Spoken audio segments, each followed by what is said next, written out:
En el nombre del Padre, y del Hijo, y del Espíritu Santo. Amén. ¿Quién como Dios? Nadie como Dios, querida familia misionera del amor de Dios. Tengan ustedes un bendecido día en el Señor. Hoy, jueves 9 de noviembre del 2023, contemplamos el Evangelio según San Juan, capítulo 2, versículo del 13 al 22.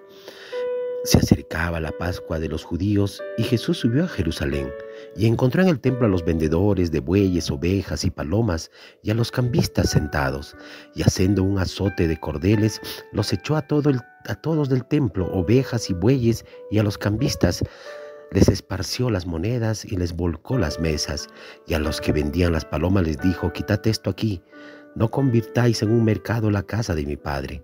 Sus discípulos se acordaron de lo que está escrito: el celo de tu casa me devora.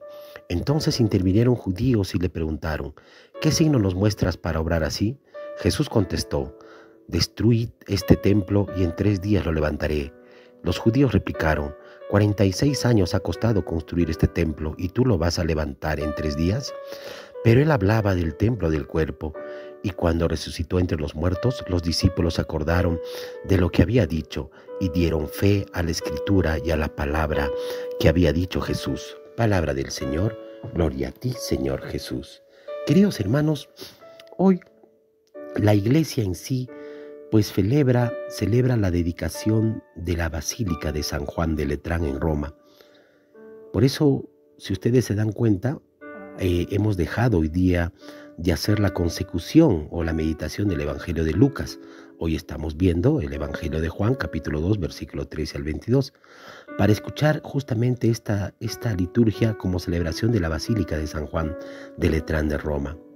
Entonces, hermanos, podemos a través de este Evangelio de San Juan, en que hoy día Jesús nos muestra el celo que tiene por el templo, por la casa de Dios, del cual debe ser considerado justamente el hogar, la morada de nuestro Dios. Amén.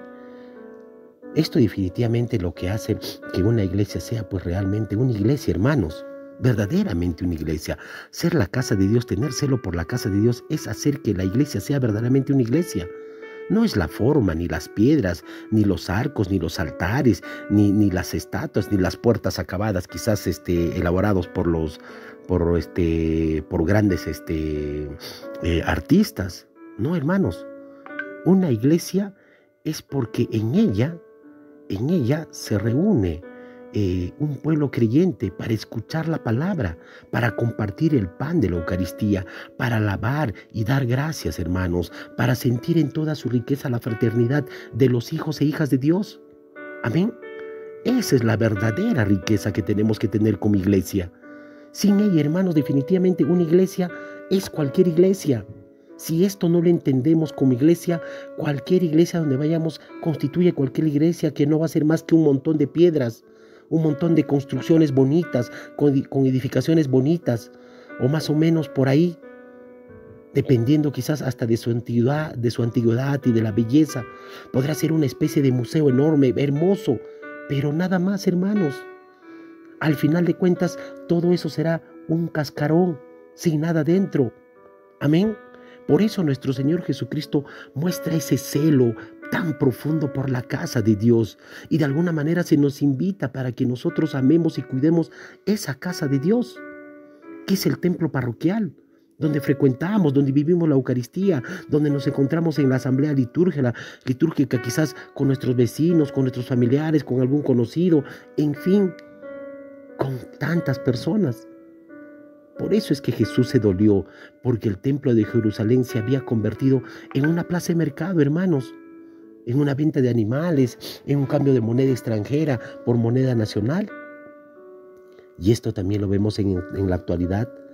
Se han venido desarrollando quizás en la actualidad 2 ideas que no parecen ser las mejores en cuanto a la actitud de algunos padres de familia con respecto a los niños o a sus hijos.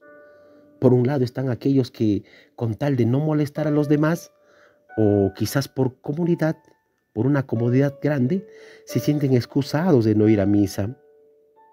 Pues no voy porque los niños son muy inquietos, no voy porque los niños no me dejan, no voy porque al final no escucho bien la misa.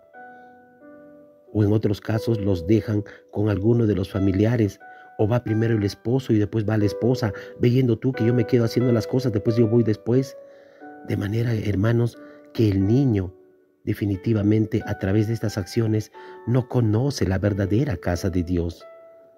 Pues para él el templo será un lugar extraño, solamente un extraño donde van. No se sentirá atraído o no se sentirá cómodo en aquella casa. Amén. Por otro lado, tenemos el opuesto, hermanos, que deja que los niños en el templo corran, se suban a las bancas, griten, en fin, que hagan lo que se les dé la gana. Eso hace que el niño pierda también el respeto totalmente por la casa de Dios. Creo que lo más normal es asistir a misa en familia, hermanos. Es lo más normal y lo más recomendable, creo. Los papás no solo ponen atención, sino que van instruyendo a los niños en lo que significa el domingo, si vamos todos en familia, ver lo que es la misa, la casa de Dios, contemplar, estar en esa morada de Dios, un lugar de respeto en el que no se puede hacer lo que uno quiera, porque es un lugar de momento de estar con Dios, para ayudarse. Definitivamente se pueden valer de algunos libritos para colorear, de pequeños misalitos por ahí para niños, en los que se les puede enseñar a seguir la misa. Definitivamente que habrá ocasiones en que será necesario sacarlos del templo mientras se calman para evitar que los demás se distraigan. Sabemos que los niños son inquietos, claro que sí, pero también sabemos que aprenden con el ejemplo y repitiendo. Amén. Entonces hagamos que nuestros hijos entiendan que el templo es la casa de nuestros hijos, de nuestro Dios. Y esa casa de nuestro Dios es nuestra propia casa, es casa de oración. Amén.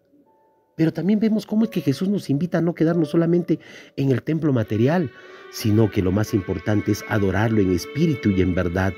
Desde la propia vida, hermanos, tu vida, mi vida, desde nuestro templo espiritual.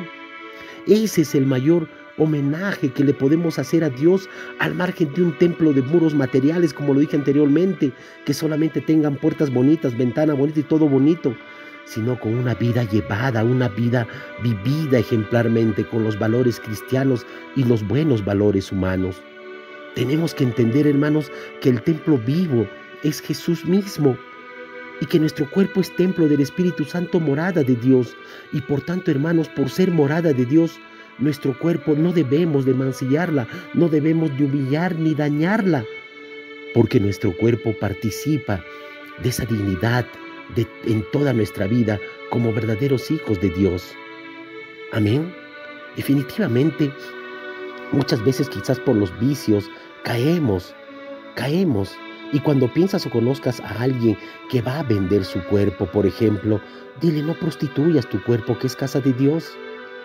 Cuando vemos a alguien que daña su cuerpo quizás por el alcoholismo, por la droga, dile: tu cuerpo es casa de Dios. No la intoxiques tu organismo alcoholizando, drogándolo. Cuando te tatúas en tu piel, estás mancillando el cuerpo, la casa de Dios. Amén. Y muchas veces hacemos una cirugía estética sin necesidad. Y no estás aceptando el paso del tiempo en tu cuerpo, que es casa de Dios. Cuando mutilas tu cuerpo por una cirugía que busca aferrarte a la vida, no tener más hijos, por ejemplo, haciendo un ligamiento de trompas, haciendo una vasectomía, yo te hago una pregunta, hermanos. Si tu mano no quiere robar, ¿la educas para que no robe o mutilas tu mano? Si tu cuerpo no quiere tener hijos, ¿educas a tu cuerpo para que no tengas más hijos o mutilas tu sistema reproductor dañándotelo? Mire, hermanos, las consecuencias de cómo hay que adorar a Cristo en el cuerpo de la propia vida, porque somos templo del Espíritu Santo, que el Señor nos acompaña a valorar nuestra vida, a no desdecir ni renegar de nuestro cuerpo, que es casa de Dios. Deberíamos de hacer un esfuerzo, hermanos, ese esfuerzo que siempre es necesario y nunca quizás acabado ni definitivo, de construir la fraternidad que levanta a la verdadera iglesia. Cuando existe la comunidad, cuando los hermanos y hermanas se reúnen y acogen a todos, cuando se hacen testigos del amor de Dios que no excluye a nadie, entonces vemos levantarse los muros y paredes de la verdadera iglesia de Dios. En ese momento, hermanos, descubrimos la verdadera belleza la increíble belleza capaz de romper definitivamente los odios y la violencia y sobre todo de unir a las personas con lazos de amor, hermanos, de cariño, con esa fraternidad, con ese servicio desmedido, porque definitivamente las personas son las piedras vivas que forman la iglesia de Jesús. No son los muros, las construcciones, sino somos tú y yo lo que formamos esa verdadera iglesia. Y luego, esas personas necesitarán un lugar donde reunirse, claro que sí. Y ahí levantaremos esa iglesia con muros de construcción, de piedras, y querrán que sea pues en la medida de sus posibilidades. Y si es un edificio bello, porque lo es normal que el edificio exprese lo que es la comunidad. Claro que sí. Podemos levantar una iglesia bonita, pero primero construye, sé esa piedra angular, o no angular, perdón, sé esa piedra que forma la iglesia de Jesús. Amén. Entonces, hermanos, hoy día ponte a pensar lo que Cristo quiere verdaderamente como iglesia, lo que nos quiere a ti y a mí. Por eso es que nos critican, por eso es que nos juzgan, porque quizás no somos coherentes con las cosas de Dios. Ayer el Señor decía, quien me sigue, que se niegue a sí mismo. Pues empecemos a negarnos a nosotros mismos y adoptemos la forma de vivir como Cristo lo quiere.